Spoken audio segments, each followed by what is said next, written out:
It is my 8th lecture of the same chapter, molecular basis of inheritance. In this video, in this lecture, I will discuss with you about the type of transfer RNA.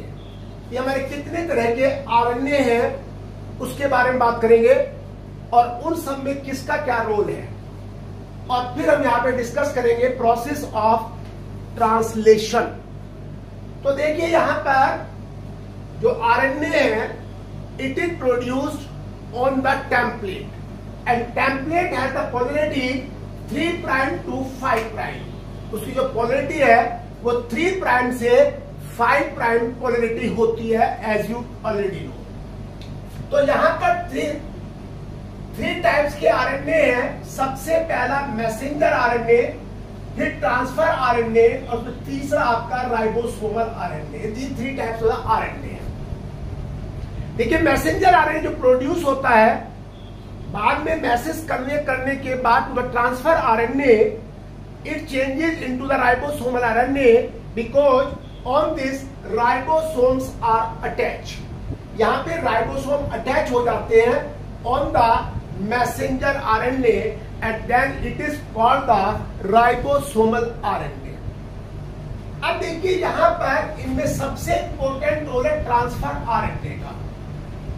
इस transfer RNA का role क्या है कि ये in the cytoplasm there are number of the amino acid, 20 amino acids होते हैं और each amino acid has its own transfer RNA, यानी स्पेसिफिक अमीनो एसिड का स्पेसिफिक ट्रांसफर RNA होता है।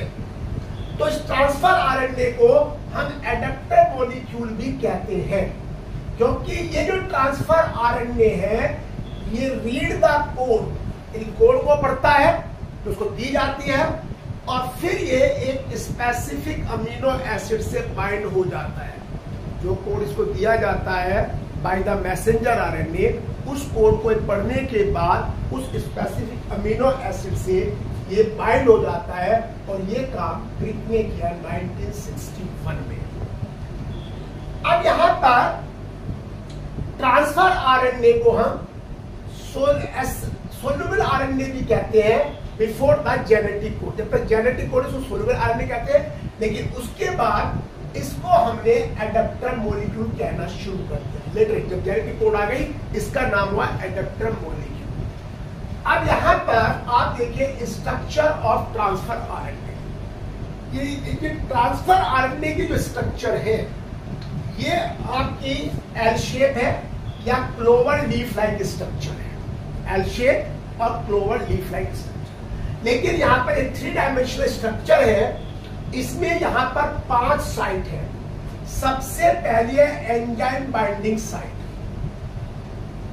सेकंड है एंटीकोडोन, तीसरी है एक्स्ट्रा आर्म और वेरिएबल आर्म, फोर्थ साइट है राइबोसोमल साइट जहां पे राइबोसोम अटैच होता है, और एक यहां पर 5' है और एक 3'। 3' के एंड पर हाइड्रोक्सिल ग्रुप लगा होता है और उस हाइड्रोक्सिल ग्रुप से जो अमीनो एसिड ट्रांसफर RNA ढूंढता है with the anticodon site that attach with the 3', वो 3 एंड पर जुड़ जाता है। यानी कि जो amino acid discovered by the transfer RNA that is bind with the 3'। अब ये जो आपका ट्रांसफर RNA है इसको हम इनिशिएटर ट्रांसफर RNA कहते हैं। क्यों? क्योंकि अमीनो एसिड को इनिशिएट करता है। और यहां पर जो ट्रांसफर RNA सभी अमीनो एसिड्स के होते हैं, लेकिन जो हमारे नॉन सेंस कोडोन होते हैं उनका उनकी कोई कोड नहीं होती, उनके लिए कोई ट्रांसफर RNA ना तो नॉन सेंस के कोडोन होती और ना ही उनके लिए कोई ट्रांसफर RNA होता है। अब आती है जब ट्रांसफर RNA आ गया तो अब आती है प्रोसेस ऑफ ट्रांसलेशन। देखिए ट्रांसलेशन में क्या होता है, DNA जो है इट मेक्स द RNA। आपको पता है कि DNA से RNA बनता है जिसको आप ट्रांसक्रिप्शन कहते हैं, और ये RNA फिर यहाँ पर पेप्टाइड यानी पॉलीपेप्टाइड चेन को बनाता है। तो आरएनए से पॉलीपेप्टाइड चेन और प्रोटीन चेन के बनने को हम क्या कहते हैं? ट्रांसलेशन कहते हैं। क्योंकि ट्रांसलेशन किसका होता है? जो डीएनए मैसेंजर आरएनए को मैसेज देता है, उसी मैसेज को यहां पर प्रोटीन चेन की फॉर्म में कोड किया जाता है। अब यहां पर देखिए, ट्रांसलेशन होता है, उसके लिए कुछ कंपोनेंट्स की जरूरत होती है। There is the need of some components. यहां पर कुछ कंपोनेंट्स की जरूरत होती है, और वो कंपोनेंट्स जो होते हैं, एक तो राइबोज होता है, राइबोसोम्स होते हैं, राइबोसोम 70S और 80S होती है। वो इनकी दो सब यूनिट होती है, 70S की 30S एंड 50S और 80S की 40S एंड 60S होती है। और फिर इसके बाद मैसेंजर आरएनए आता है, ट्रांसफर आरएनए आता है, और चौथा तीसरा है अमीनो एसिड सिंथेटिक एंजाइम। ये वो एंजाइम है जो कि अमीनो एसिड को ट्रांसफर आरएनए के साथ बाइंड कराता है। अब ये जो राइबोसोम है, दे एग्जिस्ट इन 2 यूनिट्स। देखिए, राइबोसोम की 2 यूनिट होती है। ये हो गई, एक यहाँ पे स्मॉल यूनिट है और एक आपकी बिग यूनिट है। एक स्मॉल यूनिट है, एक बिग यूनिट है। देखिए, स्मॉल यूनिट में यहां पर जब मैसेंजर आरएनए आता है, तो यहां पर मैसेंजर आरएनए जब से मिलता है, तो प्रोसेस ऑफ ट्रांसलेशन शुरू हो जाती है। यानी process of translation start when messenger RNA encounter with the ribosome. तो जब राइबोसोम से एनकाउंटर हो जाता है, तो यहाँ पे प्रोटीन सिंथेसिस शुरू हो जाती है। लेकिन जो लार्जर सब यूनिट है, इसमें यहाँ पर 2 साइट्स होती है, और उन 2 साइट्स पर आने के बाद जो अमीनो एसिड्स हैं वो अटैच होते हैं, और वहां पर पेप्टाइड बॉन्ड बनता है। As we know, in the formation of protein chain or polypeptide chain, the peptide bonds are formed between the carboxylic group and amine group. You already studied in the 11th class.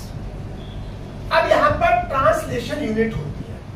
Translation में यहाँ पर सबसे पहले initiation होता है AUG को, AUG या GUG।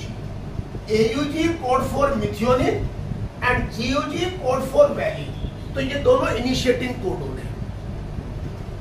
इनमें से any one codon will be attach on the ribosome, on the so-called ribosome in the beginning, and from this point, from the AUG या GUG, there is the beginning of the protein chain synthesis.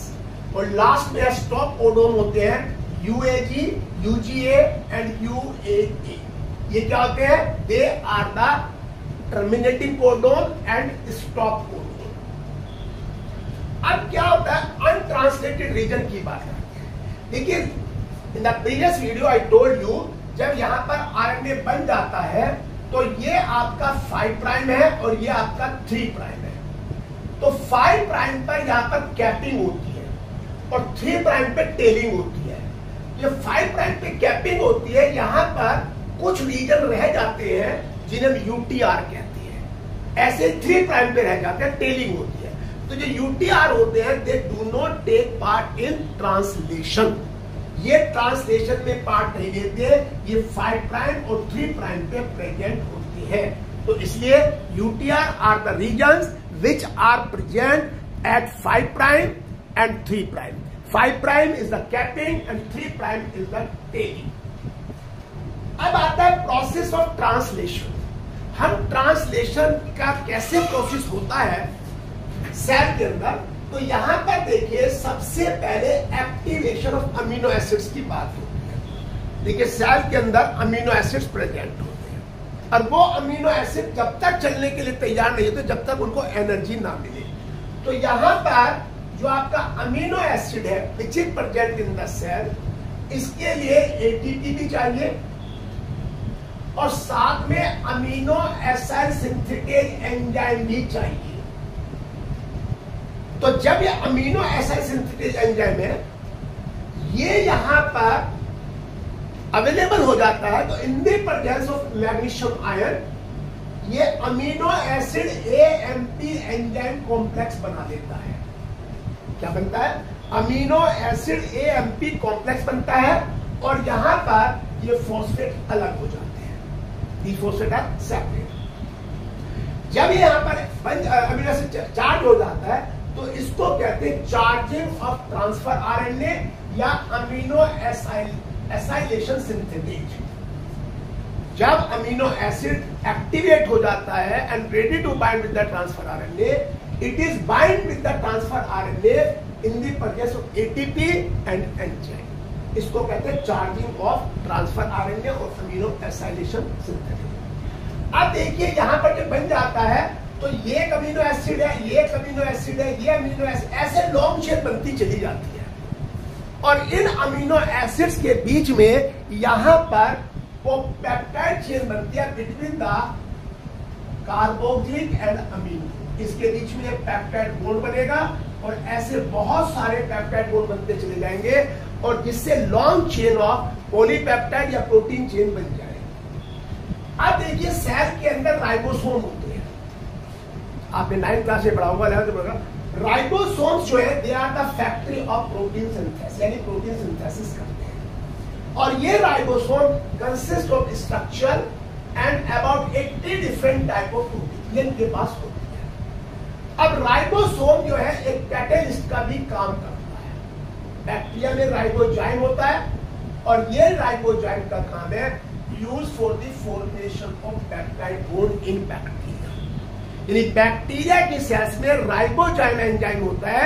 ये ribozyme enzyme is not a protein, तो ये protein नहीं होती, protein क्योंकि all the enzymes are made of protein but it is not made of the protein. तो ribozyme है और ये यहां पर use for the formation of peptide bond in bacteria. अब सबसे पहले प्रोसेस होती है तो इनिशिएशन होती है। इनिशिएशन में राइबोसोम जो है RNA पर बाइंड हो जाते हैं और वहां पर इनिशिएटिंग कोडोन होती है AUG। AUG code for methionine and GUG code for valine.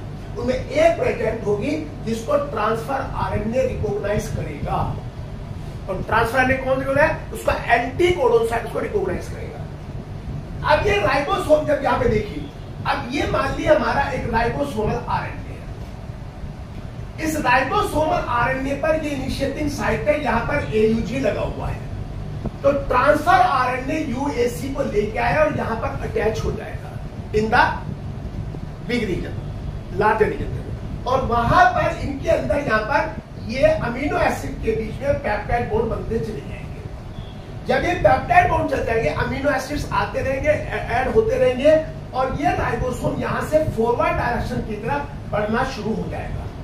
It will move to the 5 prime to 3 prime तक बढ़ना शुरू हो जाएगा और जब बढ़ना शुरू हो जाएगा इससे जो प्रोटीन की चेन है वो इलोंगेट हो जाएगी। लेकिन जैसे ही प्रोटीन की चेन इलोंगेट हो जाएगी और इन द लास्ट जहां तक की मैसेंजर आ रहे हैं राइबोसोम को डिक्टेट किया गया DNA, वहां जाकर वो रुक जाएगी और जब यहां रुक जाएगी तो यहां पे टर्मिनेटिंग कोडोन अटैच होंगे। कोई सा भी हो सकता है, UAG भी अटैच हो सकता है, UGA भी हो सकता है और UAA भी अटैच हो सकता है। Any one terminating codon can be attach at the termination point. और जब टर्मिनेशन पॉइंट पे आ जाएगा तो वहां पर ये जो प्रोटीन चेन है ये यहां से रिलीज हो जाएगी by the release factor. Release factor जो यहां प्रोड्यूस होगा वो टर्मिनेटिंग पॉइंट पर जाने के बाद, टर्मिनेटिंग कोडोन अटैच होने के बाद वो वहां से उस प्रोटीन चेन को,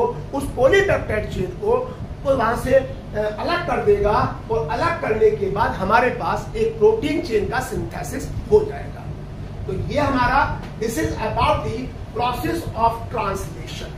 तो आप इस वीडियो को देखिए, पढ़िए, समझिए, लाइक कीजिए, शेयर कीजिए और इसको आप सब्सक्राइब भी करना ना भूलिए। Next part in the next video, 8th video tomorrow.